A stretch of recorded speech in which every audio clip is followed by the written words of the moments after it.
দিনে প্রার্থিতা ফিরে পেলেন মাহমুদুর রহমান মান্না। স্থানীয় রিটার্নিং অফিসারের সিদ্ধান্তে ক্ষুব্ধ অনেকে।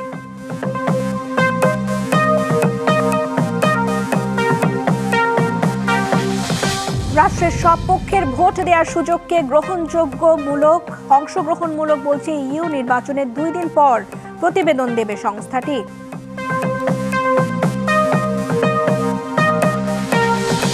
2008-এ শেখ হাসিনার হলফনামায় মিথ্যা ছিল, সঠিক যাচাই হলে ভোটে অযোগ্য হতেন, বললেন দুদক চেয়ারম্যান।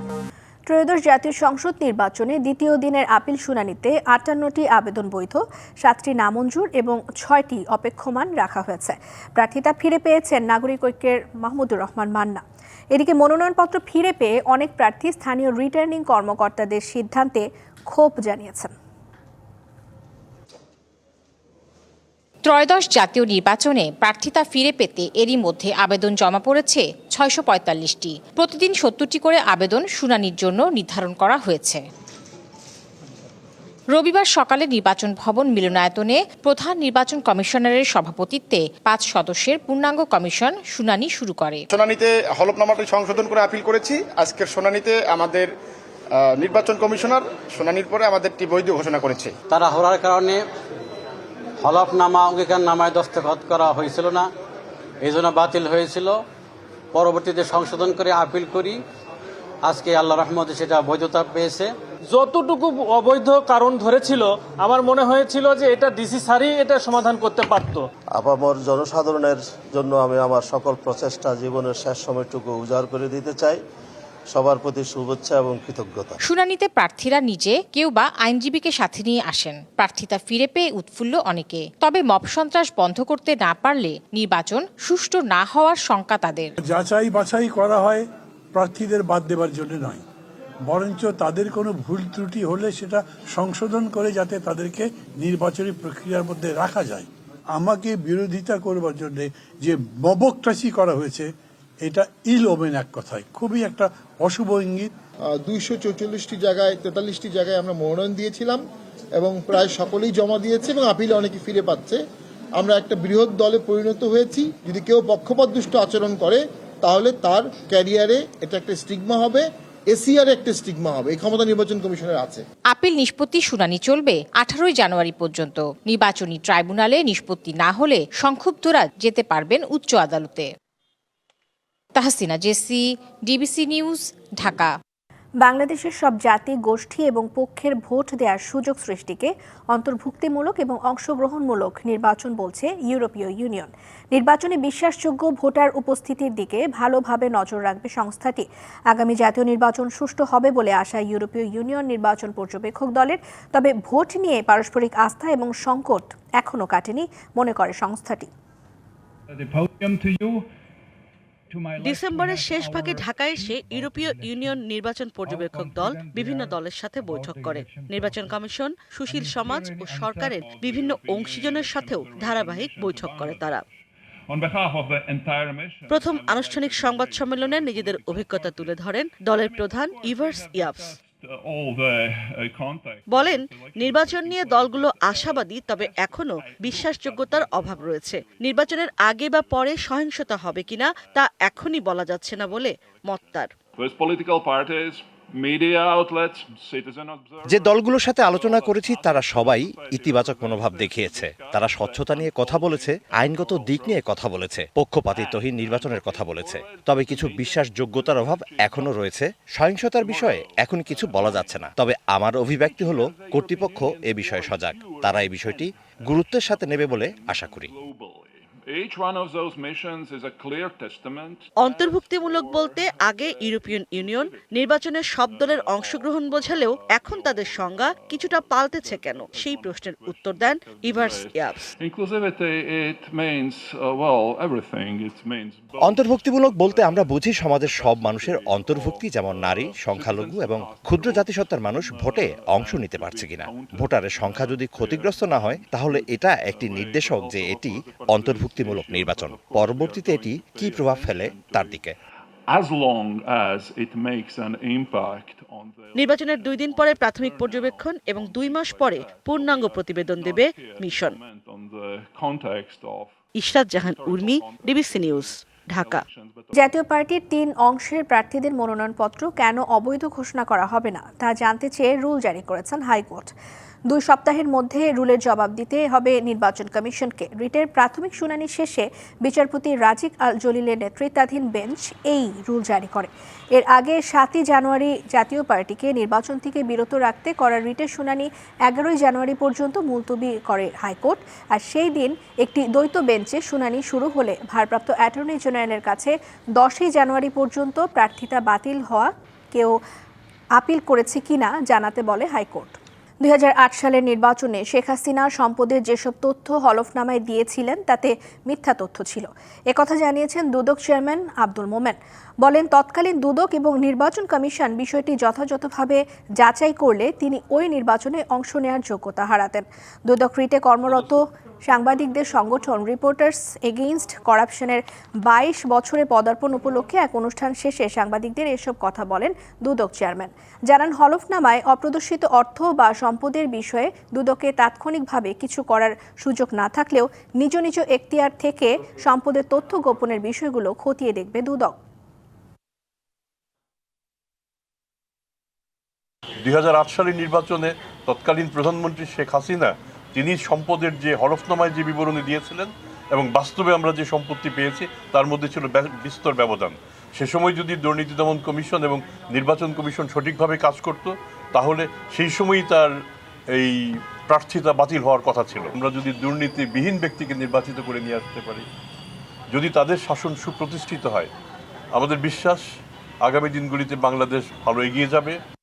17 বছর পর দেশে ফেরা নেতা তারেক রহমান মনোনীত হয়েছেন দলের চেয়ারম্যান।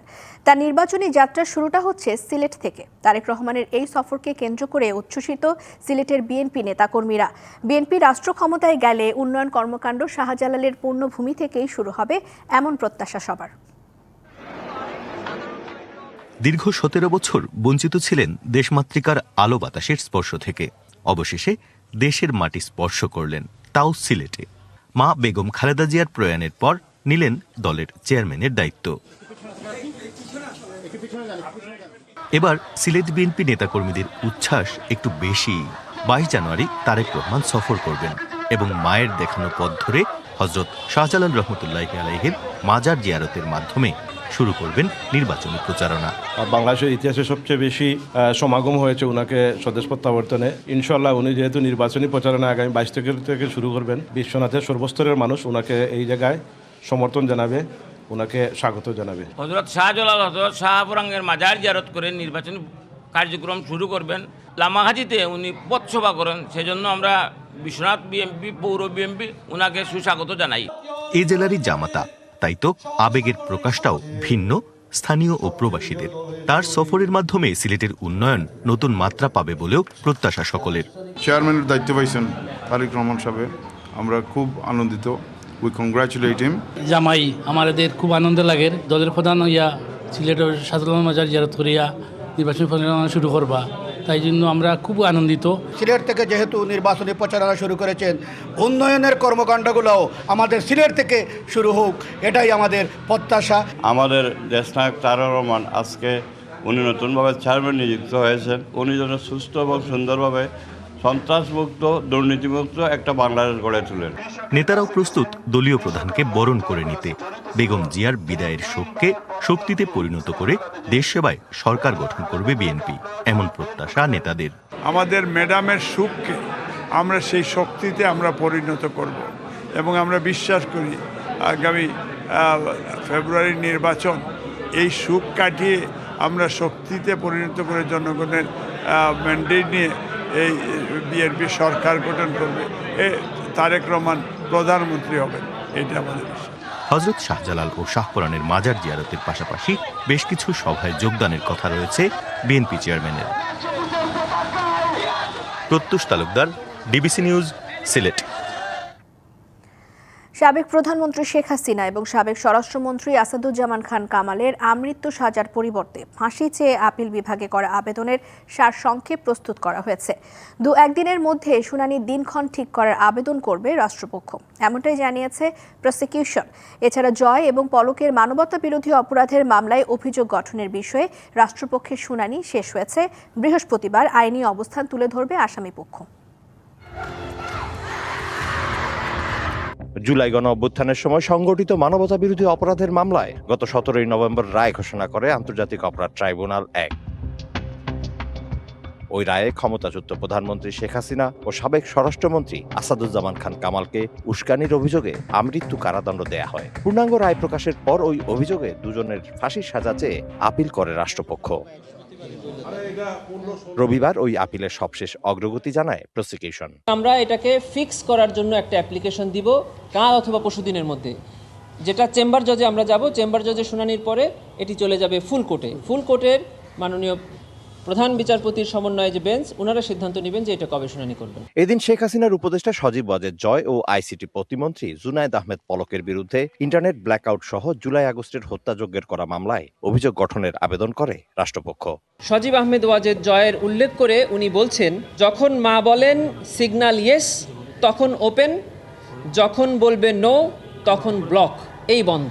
যারা এই মামলার আসামি তারা পরিকল্পিতভাবে নিরস্ত্র ছাত্র জনতার উপরে নির্যাতন এবং নিপীড়ন চালানোর উদ্দেশ্যে ইন্টারনেট পরিষেবা বন্ধ করেছিলেন। বৃহস্পতিবার আসামি পক্ষ তাদের নারাজি আবেদনের পক্ষে যুক্তি তুলে ধরবে। একজনের বরাত দিয়ে সালমান এফ রহমানের সাহেবের সাথে জনাব জুনায়েদ আহমেদ পলকের কি কথাবার্তা হয়েছে তার ভিত্তিতে তাকে আসামি করা হয়েছে, কিন্তু সজীব ওয়াজেদ জয়ের বিরুদ্ধে ডকুমেন্টারি আমি কোনো কিছু পাই নাই। এদিন আশুলিয়ায় 6 মরদেহ পোড়ানো সহ 7 জনকে হত্যার মামলায় সাফাই সাক্ষ্য গ্রহণ করে tribunal 2। Mizan Ahmed, DBC news, Dhaka. গণভোটে হ্যাঁ জয়ী হলে ইউনূস সরকার আরও 5 বছর টিকে থাকবে, বিষয়টা এমন নয়। প্রধানমন্ত্রীর হাতে যেন সর্বময় ক্ষমতা না থাকে, সেটাই চায় অন্তর্বর্তী সরকার। দুপুরে বরিশালের বেলস পার্কে গণভোট প্রচারে বিভাগীয় ইমাম সম্মেলনে এসব কথা বলেন প্রধান উপদেষ্টার বিশেষ সহকারী অধ্যাপক আলী রিয়াজ। জাতীয় সংসদের নির্বাচনে তো মার্কা থাকবে, গণভোটের মার্কা কি? আমার কাছে এটার উত্তর হচ্ছে গণভোটের মার্কা হচ্ছে টিক চিহ্ন। ওইটাই গণভোটের মার্কা, ওই মার্কাই ভোট দিতে হবে যদি আপনি হ্যাঁ বলতে চান। স্বেচ্ছাসেবক দল নেতা আজিজুর রহমান মুসাব্বির হত্যার ঘটনায় রিয়াজ নামে আরও একজনকে গ্রেফতার করেছে পুলিশ। বিকেলে ডিএমপি মিডিয়া সেন্টারে সংবাদ সম্মেলনে ডিবির অতিরিক্ত কমিশনার শফিকুল ইসলাম জানিয়েছেন, হত্যাকাণ্ডের ঘটনায় রিয়াজ আশেপাশের এলাকা পর্যবেক্ষণে ছিলেন। আর এই নিয়ে মোট 4 জনকে গ্রেফতার করেছে পুলিশ। হত্যাকাণ্ডের ঘটনায় এখনও রহিম নামে একজন শুটার পলাতক। ব্যবসায়িক দ্বন্দ্বে মুসাব্বির খুন হন বলেও জানান ডিবির এই কর্মকর্তা। বলেন, চাঁদাবাজি বন্ধে কর্মসূচি পালন করায় এই হত্যাকাণ্ড হয়েছে বলেও জানিয়েছেন তিনি। এর আগে দেশের বিভিন্ন জেলায় অভিযান পরিচালনা করে প্রধান শুটার সহ 3 জনকে গ্রেফতার করে পুলিশ। ঘটনার আগে এই ঘটনা যে সংগঠিত করবে এ ব্যাপারে অপরাধীরা একটা রেকি করেছিল। এই রেকিতে সহায়তা করার জন্য মোহাম্মদ রিয়াজ নামে একজনকে আমরা গ্রেফতার করি। তাদের এবং এই গ্রেফতারকৃত ব্যক্তিদের কাছ থেকে একটা নাম্বার প্লেট মোটরসাইকেল উদ্ধার করা হয়, যে মোটরসাইকেলটি হত্যাকাণ্ডে ব্যবহৃত হয়েছে। এছাড়া তাদের নিকট থেকে 6,000 নগদ টাকা উদ্ধার করা হয়। কুড়িগ্রামে জেলা খাদ্য গুদামে অভিযান চালিয়ে ধান চালের মজুতে বড় ধরনের গড়মিল পেয়েছে দুর্নীতি দমন কমিশন দুদক। জেলা শহরের নতুন রেল স্টেশন এলাকায় দিনভর জেলা খাদ্য গুদামে অভিযান চালায় সংস্থাটি। এ সময় 8টি গোডাউন পরিদর্শন শেষে 521 মেট্রিক টন ধান এবং 35 মেট্রিক টন চাল না পাওয়ার অভিযোগ তোলেন দুদক কর্মকর্তারা। অভিযোগের বিষয়ে খাদ্য কর্মকর্তাদের কেউ সদুত্তর দিতে পারেননি। পরে গোডাউন সিলগালা করে দেয় দুদক। ধান চাল অন্য স্থানে বিক্রি করে অর্থ আত্মসাৎ সহ একাধিক অভিযোগে দুদকের প্রধান কার্যালয়ের নির্দেশে এই অভিযান হয়।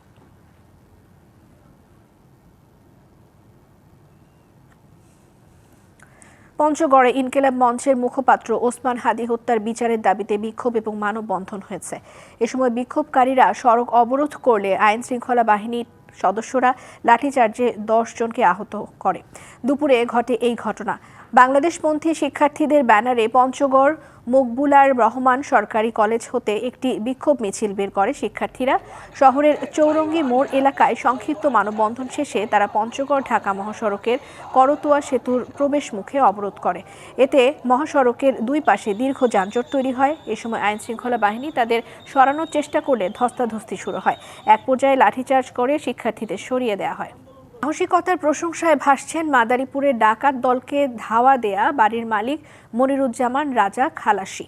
শুক্রবার মধ্যরাতে দেশীয় অস্ত্রসহ তার বাড়িতে হানা দেয় একদল ডাকাত, কিন্তু প্রাণের ভয় না করে রাজা খালাসি এগিয়ে আসায় ডাকাতি না করেই পালিয়ে যায় তারা। এই ঘটনায় এলাকায় ব্যাপক চাঞ্চল্যের সৃষ্টি হয়েছে। ডাকাতদের দ্রুত শনাক্তের চেষ্টা চালিয়ে যাচ্ছে পুলিশ। শুক্রবার রাত 3:15 নিজের ঘরের বাইরে একটি শব্দ শুনতে পান মনিরুজ্জামান রাজা খালাসি। এর কিছুক্ষণ পরেই মুখোশধারী 8 থেকে 10 জন ডাকাত ঘরের দরজা ভেঙে ভেতরে প্রবেশ করতেই ধাওয়া করেন এই মালয়েশিয়া প্রবাসী। তখন এক ডাকাত সদস্যের শরীরে দায়ের কোপ লাগে। ডাকাত দলের বাকি সদস্যরা পালিয়ে যান। মাদারীপুর সদর উপজেলার পেয়ারপুর গ্রামে এই ডাকাতির চেষ্টার ঘটনা ধরা পড়েছে সিসিটিভির ক্যামেরায়। আমার মনে একটাই আসছে, জাস্ট ডু অর ডাই। এখানে তো যদি আমি আক্রমণ না করি তাহলে আমাকে মরতে হবে। তা আমি নিজেকে আত্মরক্ষার জন্য আমি আক্রমণ করি এবং তারাও আমাকে পাল্টা আক্রমণ করে। আলহামদুলিল্লাহ আমার গায়ে লাগে নাই। আমার যে আগ্রাসী ভূমিকাটা ছিল ওইখানে, আমি যে আক্রমণাত্মক ছিলাম, এরা এটা দেখেই ভয়তে নিজের জীবন নিয়ে পালাইছে। রাজা খালাসির এই সাহসিকতার প্রশংসায় এলাকাবাসী। দাবি উঠেছে এলাকায় নিরাপত্তা জোরদারের। একজন লোক চিনতে পারতেছি না, আমরা হঠাৎকে দৌড়িয়া ধাওয়া দিছি, ধাওয়ার পরে এরা উঠে বোম মারিয়া দিছে, আতঙ্ক করিয়াছে এলাকাবাসী। আমরা চাই যেভাবে আমরা শান্তিতে থাকতে পারি এই আশা করি, আমরা ওর কাছে কামনা করি। প্রশাসন রাত্রে টহল বাড়াই দেয় তাহলে হয়তো সামনে এরকম ঘটনা ঘটবে না। আর আমরা যারা আছি এই পেয়ারপুর ইউনিয়নের সবার কাছেই বলা আছে, সবাই আমরা আগের থেকে সচেতন থাকব। তথ্য প্রযুক্তি ব্যবহার করে ডাকাতদের শনাক্তের চেষ্টা চালিয়ে যাচ্ছে পুলিশ। আমাদের মনিটরিং নজরদারি ব্যবস্থা বৃদ্ধি করা হয়েছে। আমরা প্রত্যাশা করি যে এগুলা দ্রুত নিয়ন্ত্রণে আনা যাবে। এ ঘটনায় জড়িতদের দ্রুত শাস্তির আওতায় আনার দাবি এলাকাবাসীর।